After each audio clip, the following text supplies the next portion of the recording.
මම ඔපරේෂන් එකට ගියේ නෑ. අත කැපිලා නහරයක් කරගෙන මාව පුටුවට වැටුණොත් මගේ ජීවිතේම ඉවරයි. මට බැංකුවකට ගියත් කොහෙට ගියත් මට කවදාවත් පොලිමක නම් ඉන්න බෑ. මම මේ විදිහට දැන් ගොඩාක් වෙලා නම් හිටගෙන ඉන්නවද කියලා මේ ආයුර්වේද ප්‍රතිකාරවලින්. මගේ නම රංජිත් සුරේන්ද්‍ර. මම එන්නේ මීගම සිට.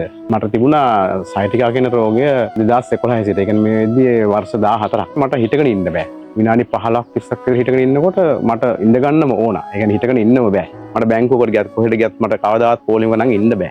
මම පුදුම දුකක් වින්දේ. ඒක මට කියන්න බෑ. ඒක අවුරුදු 14ක්ම ඕන කෙනෙකුට වැටහෙයි. මම ඇත්තටම වෘත්ති වශයෙන් රියදුරෙක්. ඒක මම ලෝක රටවල් 27ක විතර රියපදවපු කෙනෙක්. ඉතින් මම ඉදිරියට ලංකාවට එන්න සිද්ධ වුණේ මේ රෝගය නිසායි. ඇවිල්ලා වෙස්ටර්න් ප්‍රතිකාර කියන්නේ මම හැමතැනම කෙරුවා. ඒ වගේම මම මේක හරියටම දැනගත්තෙත් ඇත්තටම කියනවා නම් මම MRI ස්කෑන් එකක් කළා. ඒක ડોක්ටර්ගේ නිර්දේශය තමයි ඔපරේෂන් එක කරන එක. මම ඔපරේෂන් එකට ගියේ නෑ. කියන්නේ ගියේ නැති හේතුව මට මේ ටක් බයක් දැනෙනවා ඇත්තටම.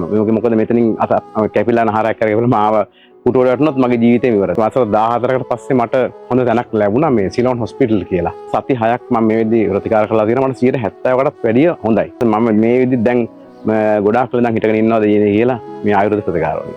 සිංහල ආයුර්වේද වෛද්‍ය විද්‍යාවේ මම හැමතැනම බෙහෙත් කරනවානේ. ඒතර අපි තමයි බෙහෙත් ගොඩාක් දුරට හැමතැනම ගිහිල්ලා හොයාගන්නවා. මෙතනින් සෑම දෙයක්ම ඒක රෙඩිමේඩ් කරලා දෙනවා. ඒක නම් ඇත්තටම නියමයි. මොකද ඒක ගැන කියන්න වචන නැහැ. ඒක නම් ඇත්තටම හරි වටිනවා අපිට. මොකද අපේ කාලේ හැම දෙයක්ම අපිට ඉතුරුයි. අපිට බෙහෙත් වර්ග අඳුරන්නෙත් නැහැ කැලේ ගිහිල්ලා හොයන්න. මෙතන ඇත්තටම මේ දෙයක් කිසි දෙයක් අවශ්‍යතාවයක් නැහැ. හැම දෙයක්ම අපිට ලැබෙනවා. ලංකාවේ ඉන්න මේ වගේ රෝගී ගොඩාක් ඉන්නවා. ඉතින් ඔයාලා ලොකු මුදල් වැය කරලා ඔයාලා යනවා ඔපරේෂන් වලට යනවා. සමහරට පොඩි වැරදක් සිද්ධ වුණොත් කෙලින්ම පුටුවේ තමයි. එතනින් ඉතින් ඒක නිසා මම ආරාධනා කරනවා මම වගේ මේ වගේ ස්නායු රෝග වගේ සයිටිකා මේ වගේ එක එක ලෙඩ දිනනවා නම් බලන්න ඔයාලා මේ ඇත්තට මේ ආයතනට ඇවිල්ලාම බලන්න. එතන වෙන සේවයක් ඒ වගේ මම නම් ඉතින් කියන්න තියෙන මෙතනට එන්න කියලා තමයි.